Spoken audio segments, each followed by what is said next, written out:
So I always keep this fake Hollywood money in my car.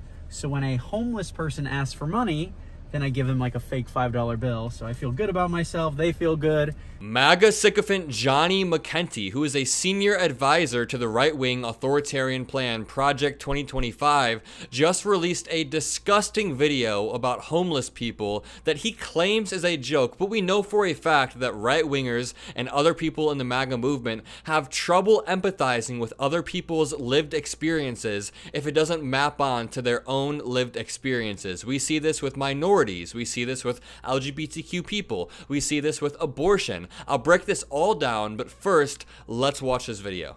So I always keep this fake Hollywood money in my car. So when a homeless person asks for money, then I give them like a fake $5 bill. So I feel good about myself. They feel good.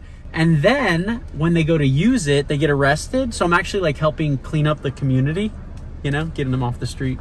That dude is not going to have the same smug, satisfied smirk on his face when he realizes that you can get up to 20 years in prison for distributing counterfeit money in America. But Johnny McKenzie claims he's joking, and I can't tell what's worse, actually going out and doing that to homeless people, or the fact that he thinks that is such an incredibly funny joke. Obviously, consequentially, him going out and getting homeless people arrested would be much worse, but this goes to show how twisted right-wing humor is. And if you contrast that with the way that liberals joke around or the way that liberals function on a day-to-day basis, it is not hard to see that right-wingers, conservatives in general, just lack empathy until something affects them personally. For example, for an anecdotal experience of mine, I had a friend that was completely anti-abortion his entire life until he got into college, got a girlfriend, had a scare of his own, then all of a sudden he thinks that women should be able to choose. That is very important. In the same way that right-wingers have trouble empathizing with the lived experiences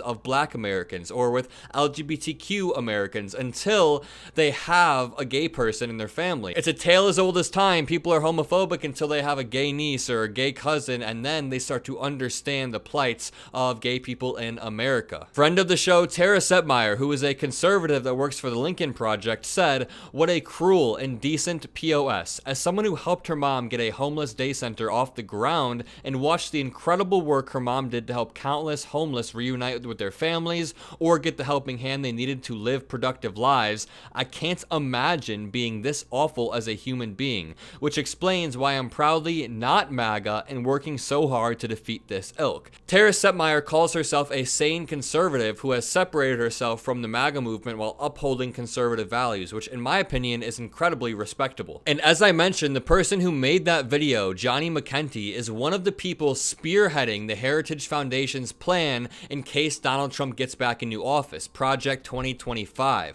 This lays out a step-by-step blueprint on how Donald Trump will appoint civil servants to be loyal to him, how Donald Trump will strip different agencies of their independency and consolidate as much power within the executive branch as possible. Donald Trump wants to turn us into a Christian theocracy, and these are the type of people that are spearheading the plan. These types of people with absolutely zero empathy, no guiding set of principles. I mean, I guarantee this dude considers himself a Christian of some sort, yet he completely dismisses the teachings of Jesus. Do you think Jesus Christ would go around taunting homeless people with fake money, trying to get them arrested? Absolutely not. That is antithetical to the teachings of the Bible. But now we know what we're up against. Project 2025 is incredibly real, it's incredibly dangerous, and people like this who have no empathy whatsoever are the ones leading the charge. This article reads, David Korn, the Washington bureau chief of Mother Jones magazine, asked, "How broken must you be to do this and think it's funny?" And for a little bit of backstory about McKenzie, in 2018, McKenzie was bruised but not broken by his own unhousing from the White House on the orders of John Kelly, the former U.S. Marine Corps general who was Trump's second chief of staff. A former college football quarterback, McKenzie was Trump's body man, an aide who follows the president closely to make sure every need is met. Kelly reportedly fired him over security clearance issues related to to an online gambling habit. In 2020, McKenzie returned to the White House as director of the Presidential Personnel Office. Though The Atlantic would later quote a high-profile Trump cabinet secretary as calling McKenzie a fucking idiot, the same outlet quoted another senior official as saying he became the deputy president. These were the types of people working closely with the Trump administration. I mean, whether he was joking or not, this is a sickening thing to joke about either way. I mean, these are people who are struggling. These are your fellow American citizens, and you're going to joke about just completely ruining their life. Obviously, someone who has not gone through any hardship of his own, other than an online gambling habit that got him fired from his job.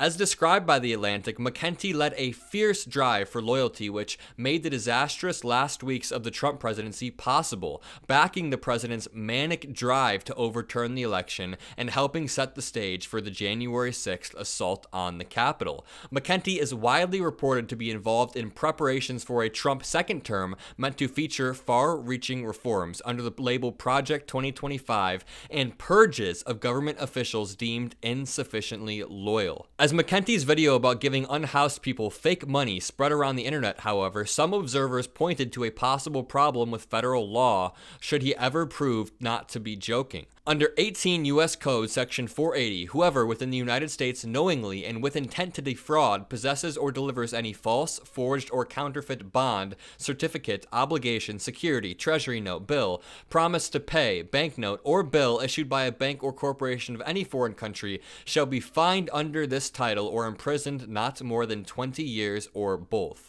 And I'm not going to sugarcoat it, you guys. There is about a 50-50 chance that Trump does win the White House come November. According to all available polling data we have, the race is currently neck and neck. And I know that polling doesn't mean much when we're still 6 months out. I understand that, but it should terrify us that the polls are this close in swing states. Because I was looking back at the polls from 2020, and when we were 6 months out, Biden was winning all of these states by a comfortable 6 to 8 points, which is what he ended up winning the national vote by. In 2020, the polling was very predictive of how everything turned out in November about Joe Biden's blowout victory, and right now the polling is neck and neck. So if you struggle to believe the polls, I empathize with that. I understand that the polls don't mean much 6 months out, but it should still scare us that it's this close, and it should really, really light a fire under our butts to get out there, start mobilizing, start phone banking, start canvassing, do anything you can. My name is Adam Mockler. If you enjoyed the video, leave a like, hit the subscribe button,